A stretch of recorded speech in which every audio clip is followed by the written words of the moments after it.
la tin ko na ci bere en tem lo ko biya ka ci aka ne kon ko bi ne kon te ke liang ne dia la kon te nen ka war ga ken bi ka te ke liang ka te la ro e do ran ka South Sudan go ne dia la kon te ne kon te ka tin jawana na be benen wala he me bi ben ka kon dia ka ro me cha ko la ga kon ndaro te kon na ci wo jaw ne tin na la goro ne kala liang go wo jen point ne mete ka me cha la ri ka no kon pentin miche pen go de la go apu go jen bia nyo kama bia ja kon pom ka jen bia ngai go jen chala ka kon ndaro te kon e chu jo cha roi ka kui pi se kui ma la mara ka jong le state netin kon en chal ke mor le ne kan netin kon ko de chala lo nwer go ni ke nang jok diar ka counties ke nang jok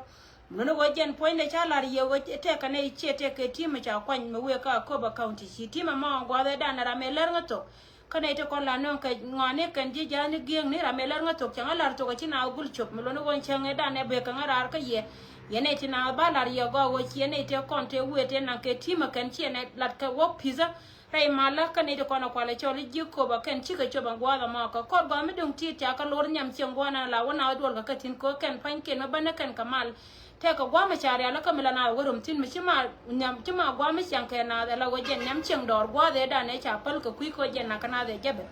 cha we mi chal ka we burma cha ja pura ne ko na kwale choli ji ko ba ko bi ko mitin ka chu ko mitin ka put waro me da ne rom ka ko kan mi je ka gwa ni ken de lan wo kan lat kana mal la ma ya dwai ke kine da ko ni chal ke ji ko ba kan cha mai cha ka dwai nya la ken ken ne cha ne morle ne me chi ka chop ka ke and gwada ma chi morle ni chi ko respond la wa kan mai ken kan dai ken kan ka wani al chana cha ka dwai ma ja ken kwana mele no rar ka kui ko wajen biya ta kan ai kamara lat ken ne tun ko ni chal ke ji jong le go chet ka mela lar ka je ye ne dia la kon rajo go jen re do ar ka jong le state jen te la mal mete tin dung do wajen point de chi politique cha pere de gor ne tin kon la kwart de we ka South Sudan tin kon nen kula tin kwa dar mi chal ka jong le kwa represent ken re do ri kon kan ne kon ko le choli South Sudanese muno go ganu har dial to kon te gwada ma we ne ka greda pan ga waka lo ka dio kan dial ane titi kan te la kamal mete ka ke ndo go cha ka kun gat ken tin kon te ga ko redi ne go kan pan ken buka wo do ta to ka kan bana ba ko jo kan to kamal an gwada ma me chi morle ne me cha ma cha je do ye kan cha ne da ro cha kana ken pan ne je re do ar ko ba county cha ne da ro cha kana ken la go kan pan ken karam ken mete ka bot kan te dang dok titi kan pan ken cha ram ke la gwan boda kan dang raw ta ka chi ka du pin kan da kon chal ke chen yol ka chen yo cha ne da raw cha kana ken ku jaw me ko la ka yene tin kon la lian ko chen ne tin kon chal ke cha ben goro la lar ka ye jen na me be kan ne tin kon ko la chole ji doar ngan point de ne tin kon ku communicate ka ngakala no ka lari kan ne tin nan no wa point de dor ma chala greta pe bor to kon ka man re de tin na ka je kan wo de o yum te ka mal mala to ka madan kon ne kon chal ke inwar ka kan ne kon chal ke morle ni mite kaneti roj rei ma jan panken la baka miti inde kola ka katila to ci jaw me che ben kan ne tela ka katila ji jane geng me che bete ka ye yene de kon chal ka ji jong list de pest especially yene de kon chal ka lo nwer no wora ye da ne chala da rambe da ne no mo che ne de kon chal ka ji jane geng ne chela go pilana nan cha pilana ne de kon chal ka kuma bor jen cha pilana no kan panken mo wo kut bina be ka chop dor lo ka kana dortin kon ko la chola rei gan wartin kon ndio ka wo kan panken radiant point de kan na ka ai wo kan no go jen point de wo bina be ka chop ka goro go ba mal me ba wujen ba je ko ka jen ba je lat chiro me cha wara no cha kam ne tin kon ko la chola ji dwaro wo jen ba peace ba preach ko ni dia la kon te ka tin kam ben na ne ben kana te ka ne cha ka ne te ka de me to wi me dor ma chal ka mal wala chat ka jongole kana ne tin kono kwale chola red belt tin kono ne yen kan tame rol na ka kwidi ne te ko go kana kan ne tiga kan ne kono kwale chola ji kume kana titi ka kan ne kono ba je ka dor ma chal ka yot kana re loka bula ne tin kono ti tere loka ko kan pan ken ba tit ken ko wakap ba mai loka tin kono te ka ba ko dizama kan ka kan pan ken bi ko so ba ne diaro kono go ka wote ai wote tin ba ai wo ba wacho da ken bula na mo chari ala ka je na ko te ko wajen ta dole morle ne cha ka jo bia waka ko ba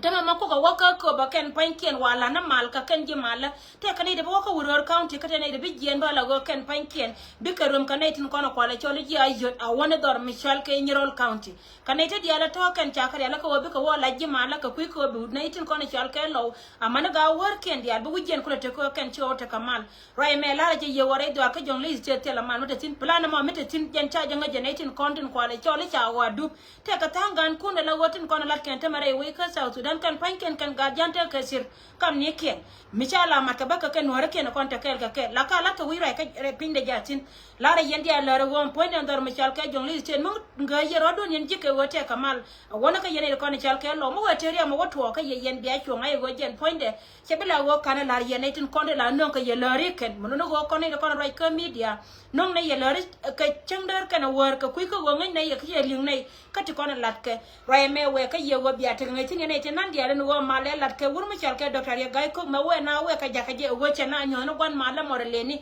gen point ko wajen be ko be ko la gangtin ko men jag jag ko bete tin ko be ko loitin kana wurme chal ka rek biem top go cha loy ku me cha lo da kan te ko godi cha chup ka ti boy ko cha de wo choba ga do ko ne gere ke muno go gen point ko wajen cha la be boy ko re lo ko kan ti diare ti awane ti kal ke altin konti lar ka jegi we le gen ba ka yin chot ka ba ka chuga ter wurme chal ka rek ga ko rawde no go gen point go re je go be ri de da ne che lat re do aran gen ba fulfill la go be la to che ku me jinob che request no go gen ba ji mala ba ka jakare lo ka ne tin kono kwala chola marleni ko binetin kono chala lobi ko te ka tras kariya gai ko binetin kono le goje kan bara ko la madje ne mejen plan nan chala de ne kono chal ka jeng la gojen kwa je la wa ware ne no kuntin kono chal ka ga kun te kel ka ke mulu go kana kan e to la kana mal jen te la mal mete tinare wi ko kon kono kono chal ka jidwar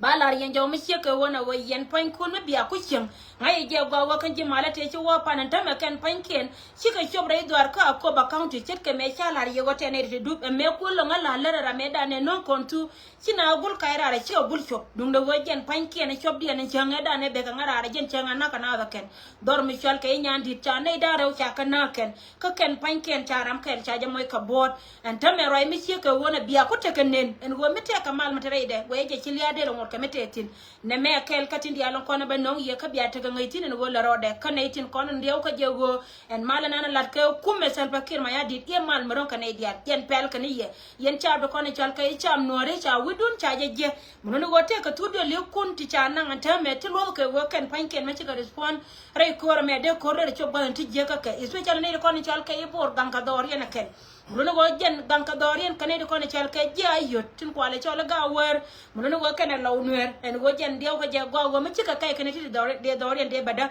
chit kamelar kane ko no kwale chola ji warab en go ken chika ne go be ka te ke medina bad nan ka benti walong ko benti o te ko condition dare o ti be ka ke ngai kane go jen point en le go na ko kele te tin jare dor ka benti o muno go jen me chetu on go chi chap chika kai ka chika ga de na mo de yara ken akela na mo ganka ken rawde wo ken ngai kane go wo mo benti wo je wo put be pot ka dorien ba wada kan ka kan lat kan je kan pujin wo yen ba ya chot pin yene tina go ndial konti tin lat kan je kan puji wo kan doro kono ba lo ne ka zero ko dor kun chet ka men cha dor me chal ke na seran ta me jent ni joire de ta ge da ne te ka je me da ne cha le ne je ne te kon te chal ka cha te ne ka dukane ka tingo te ka del gora de tingo kan te ka dia cha ka nyo ka me cha ka da mun go wokina na ba lo ne na ter tin ba dorien je la wo cha wan yal nen kon ne me she ka wona wo je ne sia da ke lu me le rode kwali ye le jo yen nori bon dia konta yen tinen go je la ta ye ke lien katin dia kon la karo a chenga yen ko me she chiaro don madje no go je la lien go especially chapter kon chal kai cha ba ko ba county du non tere de long la go jen chi me ba te ke ye koruna nan la ta paduna che che tal pan che ta kel ke ye meta kel ke ye la wi ye loy dol ala gar nya le aduna nan jen ponde che ye bindo wo besto ba pen golde ko wora mo to do we bo jen be na ke gur me chal ke ya ga ko che ba ye nyoka ma ba ye chot pin lakin ye netin kono ten gwalo mo mal ke ye netin ko ken ten kono ten ngai ke je wore lo ka menan chi jika dial charo de me red korter bakir ma yadi dung do won tan membe ka ngara chele be ngara ko ji oni ye wiya wini lar ne ye lere won plan ko no kono chala ye riudien dial chika to tieda gad kun ka kanine ti to we ka benti be wo be kod kan gwal tin kono chara la ka puj big na be ka yin choptin rai ma we ka yendi al wo biya te ngai tin wo re do ran ka ko ba county chana te ka two people the chana lost ka benne ni tin kono chal ka jim morle ni tino ke malaken ko kui wora me chal ka doctor ye gai ko dianya ngai che la go wo jen ponde ram kel me bilat me bi lat kanetin kono ko la cholo ji ko bo la re yendi ala re no re dial wi mon ke li wen wo jen na ma jen chiro la re do ran ka ko ba county kan ta ma ken cha nyo ka me cha netin kon re we cha ka request ken joka ke wo kono ba ka ben ka ye baka ben ka ye ban loy mre mala muluno go jeni bene loy re mala mala yene cha ko le joge yene le la ko roi ka neitin ko ne cha ne ken cha kana ko wo ken dong le loy dien muluno go ntame biale le loy ni jaw ko biya ko lo lu jaw ka neitin ko na ngal ka je ye mal cha ne titi cha ko jo na ken dung le go ntam panya la go chika lo jo ngot ka kan ne ben ba ko nyoka melar ka ko la emin nyama na mo mere udak e dung doran re we ko jiba South Sudan kata security ka de wani chenga da na chi ote ka wanga da na chi wang ka neitin konan chalke are we ka dukani te cha wang ala yo jen chi jaw che ben ka ne konan chalke ji kume dio ka je ken chi cha lara kan wo ka ne konan pet ka we ka ne ka nuore ka ji Equatoria ku jaw mela wo ka ye neitin konan chalke ga nuori won ta ma ken cha la le do ba na ba ka ka ba ken bayala la ro gwana na guyena tin che ngem tire we ko jiba South Sudan biana me biana karodun kele no mela jala chora la jala bwani bia jala la wakta la te ka yema wa waje ka gwa ken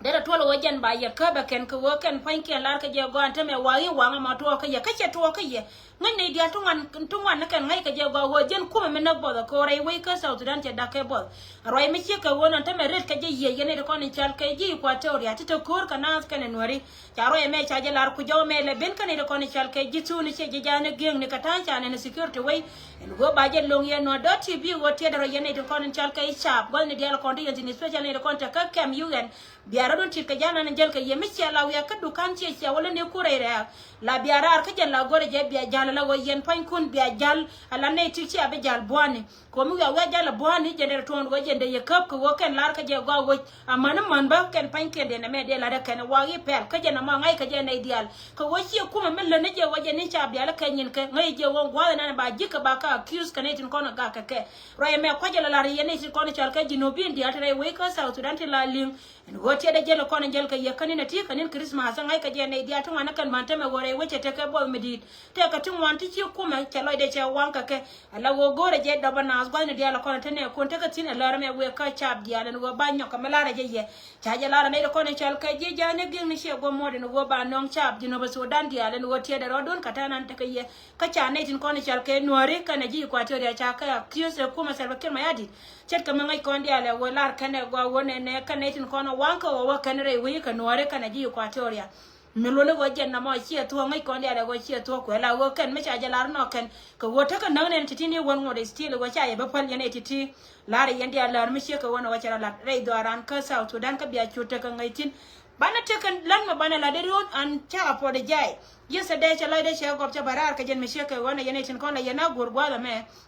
ne ka changa wol jok mo ne wajen point cha ye ka cha ka go lara kon dia lar kon 18 kontin ngai kon ne wacha ne kon cha na ka los ka 2013 iru ne changa wol die je da ne na ka kon re we ka jino ba Sudan ka yom la yat ka no kon man lara yendi a lar wo en ramela nuor gwana na te tin ba yendi al jowo wong na tima ne ne kon biana me biana karodun kere tele ne kon re we ka South Sudan ne wo yendi South Sudan bi alat ka ta pa la mela pal ka ye chet ka men tin ito wana kanen wala ngai je go wo neitin kon ne chore de lo ko kina yin pal ka kwine ne te kon te chi long ko woru na mande ka chi changa ma cha pen ka mande be yendi ala la ro tie de rodun ba dun do won neitin tron te ko to gwa me lor changa me chang ma chi kon dia lo parwere te ka dan ai chang ma cha ne kon tu wana ken cha ka na ka je wur ma chal ka serba ki ma yadi dun do wa ka neitin kon ko la chore je we ka South Sudan lo ka ne liengde kon neitin kon te ka ne ken charande me jo wa chirando che ba par anta ma kon dia chan dus ko ba ne bi ma char ba ne la wona ka changa wol ba kel cha je la gwa wo neitin kon en chal ke la par ka kwine neitin kon cha na ka 2013 lara yendi a laren wajen ponde bine dial warai pa larun man ne chanka wal bakel ani ne to cha ja lara gwa wajen ponde to pujin wo min ma wuje chi ngi ti diala chara lat kan ni da ra uti dara gwa pujin wo di mes kamita kariyam dar ye pal ko wajen be te para kel kan dial content par ti ba bi nan cha gori 20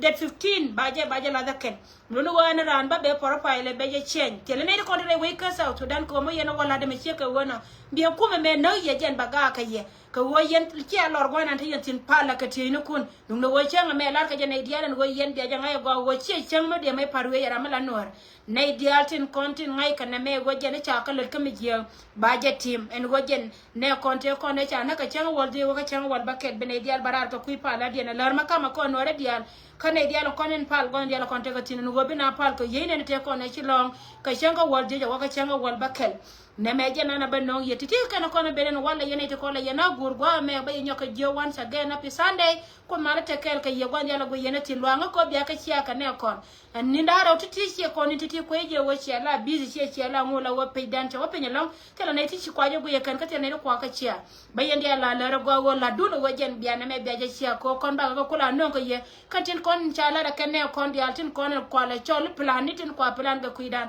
ba ka non ye ka ba